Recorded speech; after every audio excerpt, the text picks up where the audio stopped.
పవన్ బలవంతంగా సినిమాల్లోకి వచ్చారా?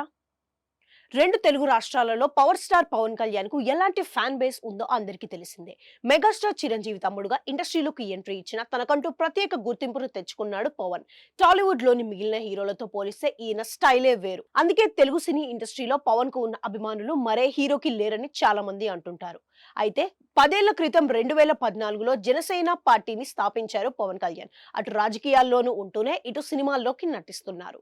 మధ్యలో చిన్న గ్యాప్ తీసుకున్న వకీల్ సాబ్ మూవీతో దానిని కవర్ చేశారు. ఇప్పుడు వరుస సినిమాలతో బిజీగా ఉన్నారు. అనేక ప్రాజెక్టులలో నటిస్తున్నారు. కానీ ఆంధ్రప్రదేశ్ ఎన్నికల వల్ల వాటిని తాత్కాలికంగా పవన్ పక్కన పెట్టారు. మళ్ళీ ఎన్నికలు పూర్తయిన తర్వాత ఆయా సినిమాలను కంప్లీట్ చేయనున్నారు.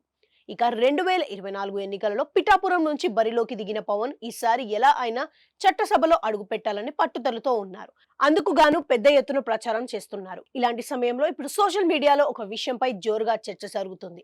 రాజకీయాల్లోకి పవన్ ఎంతో ఇష్టంగా ఎంట్రీ ఇచ్చారని, కానీ సినిమాల్లోకి మాత్రం పవన్ బలవంతంగా వచ్చారని అంతా మాట్లాడుకుంటున్నారు. ఇప్పుడు ఈ చర్చకు కారణం చిరంజీవనే.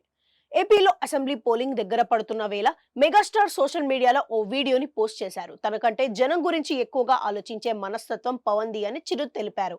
సినిమాల్లోకి బలవంతంగానే వచ్చినా రాజకీయాల్లోకి మాత్రం ఇష్టంతో తన తమ్ముడు వచ్చారని చెప్పారు. దీంతో నెట్టింట చిరు వ్యాఖ్యలు వైరల్ కావడంతో అంతా పవన్ సినీ ఎంట్రీ కోసం చర్చించుకుంటున్నారు. నిజానికి పవన్ చిరంజీవి ఈ రోజు చెప్పిన విషయానికి ఇప్పటికే అనేక సార్లు పవన్ తెలిపారు. ఇంటర్ అయ్యాక కంప్యూటర్ డిప్లొమా చదివిన పవన్ ఆ తరువాత ఏం చేయాలో తెలియక ఇంట్లో పుస్తకాలు చదువుకుంటూ ఒంటరిగా ఉండేవారు. అది గమనించిన సురేఖ అంటే చిరు సతీమణి పవన్ ను ఎలాగైనా సినిమాల్లోకి తీసుకెళ్లమని మెగాస్టార్ కు చెప్పారట.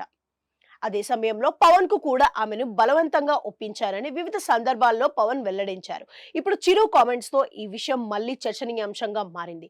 అయితే బలవంతంగా సినిమాల్లోకి వస్తే ఏంటి? ఇండస్ట్రీలో అద్భుతమైన ఫ్యాన్ బేస్, సూపర్ హిట్ సినిమాలు సాధించడం లేదా అనేదే కావాలి. అలాగే ఇండస్ట్రీలో అత్యధిక ఫ్యాన్ ఫాలోవర్స్ ఉన్న అతి కొద్ది మంది హీరోల్లోనే పవన్ ఒకరు. ఒక విధంగా ఆయన మంచితనం, సహాయం చేసే గుణం వంటి అంశాలు జనాల దగ్గర చేసినట్లు చెప్పవచ్చు. పవన్ పాలిటిక్స్ లోకి రాకముందే కోట్ల రూపాయలు దానం చేశారు. ఆ విషయాన్ని ఒక ప్రెస్ మీట్ లో కూడా చెప్పాడు. పవన్ కాస్త కమర్షియల్ గా ఆలోచించినా కూడా అతని ఆదాయం ఈ పాటికే 1000 కోట్లు దాటి ఉండేది. ఏడాదికి 2 సినిమాలు చేసి కొన్ని కమర్షియల్ యాడ్స్ చేసుకున్నా కూడా లెక్క 150 నుంచి 200 కోట్లు రేంజ్ లో ఉండేది.